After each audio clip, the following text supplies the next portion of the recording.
বন্ধুরা, এই যে দেখেন আমার গ্যান্ডারি আমরা আরও পায়রা খাইছি। আর এখন আমার বড় মেয়ের জামাই পায়রা দিব, খাবে। সাথে আমার নাতিনও আছে। এই যে দেখছেন মোটা হয়েছে, তো এটা কাইটা দিলে আবার এই যে ছোট ছোট এগুলি তাড়াতাড়ি বড় হয়ে যাবে, এই বছরে আবার খাওয়া যাবে। আর এটা তো 26-25 সালের, এটি কাইটা ফেললে নতুন করে হইলে ওগুলা আবার ইয়া করা যাবে। আচ্ছা, এই জন্য আপনাদের দেখাইলাম যে কাইটা ফেলবো। আপনারা দেখেন ছাদ বাগানে গ্যান্ডারি লাগায়ও খাওয়া যায়। এটা আমি না লাগাইলে বুঝতামই না।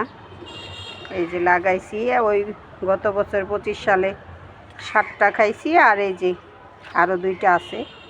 এখন আজকে পারবো। ভালো থাকবেন সবাই, আল্লাহ হাফেজ।